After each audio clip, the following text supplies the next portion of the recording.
songs of my childhood. They come back to me now, here in the middle of life.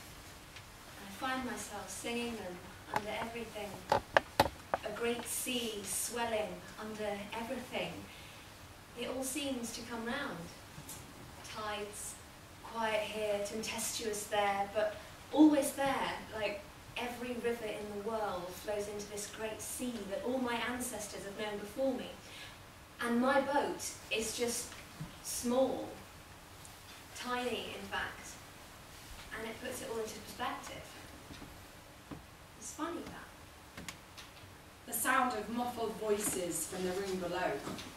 My sisters all crowded next to me, their warm bodies ebbing and flowing through the night, and me, always awake, always attentive to the noises below.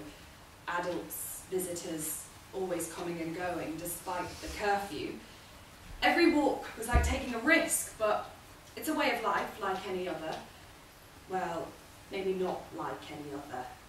It was always the fear in my father's voice, reserved for those very few special occasions that terrified me the most, far more than any soldier.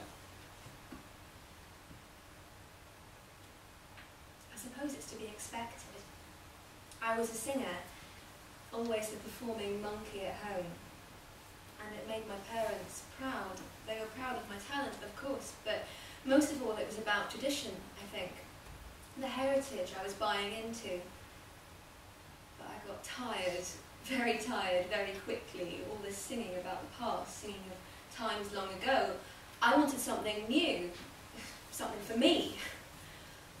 But now I realise, memory is everything. I wanted to forget. I wanted to be free to live the life I wanted to live. I started to resent the people who could speak, write, paint of nothing but war and suffering. Open your eyes to the joy and the beauty in the world. It wasn't easy, sure, but I became a painter. A group of us would exhibit everywhere, in people's living rooms, crumbling buildings, out in the elements we couldn't find anywhere else. It was immensely exciting, but soon they became aware of the importance of these exhibitions, and they hit us hard. We had to get permits to show our work. Our studios were invaded, pieces were confiscated without explanation, never seen again. A friend of mine was imprisoned. He was put behind bars because he was painting in the colours of our flag. We were told, you can paint, sure, but don't use red, green or black. And prison for you if you did.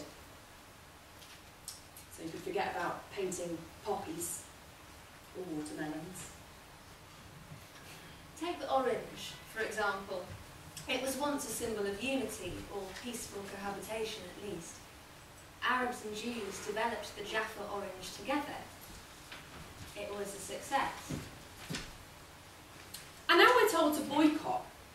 It makes sense, sure, but life's not easy. And boycotting the most common goods in our shops doesn't make it any easier.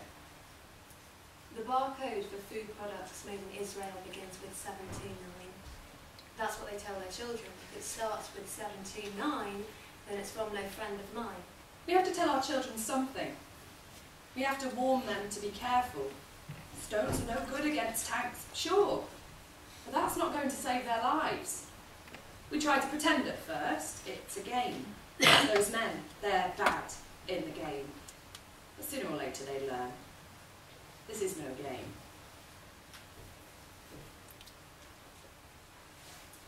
It never is. It never is just black and white, just one versus the other. I've always admired the artist Duchamp. He put a urinal in an art exhibition, called it The Fountain. And at the height of his fame and artistic success, he gave it all up. For what? Chess. Once the workman dropped a case of his paintings, the glass smashed, Duchamp was overjoyed. Now it is complete, he said. We all want it to be finished, our great life's work. When will this society of ours be complete? Time. They say that time heals all wounds.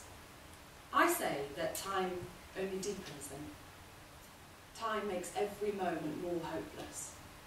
Time is what was stolen from us. And no one can give that back to us. Someday it will end. It's just a matter of time, that's what we tell ourselves. You know, we all want it to end. Sometimes people forget that. But it's the only way we can live. Tell ourselves it will end. But sometimes I'm not sure. It can't go on forever. I can't keep painting about loss and occupation forever. I feel it deprives me of my freedom as an artist. But for now, our duty is clear. We have no choice.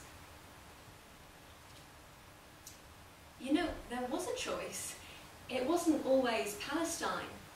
They offered us somewhere else decades before, and after the Shoah, Winston Churchill revived the idea. It was either Palestine or Uganda. I often wonder if it had been somewhere else. Why us? We ask this every day, but so does everyone all over the world, for every reason in the world. No suffering is the same. Our suffering is unique to us. Their suffering is unique to them. My suffering is unique to me. So that loss is common doesn't make it easier to bear, but rather harder. Loss is too common. I am not half the story. I am the whole of my story. And it is my story alone, but I have no way to tell it. Because you can take poetry, but it makes no difference. I took up painting, but it made no difference. And those who take up politics will find the same. Duchamp took up chess. Now that makes a lot of sense.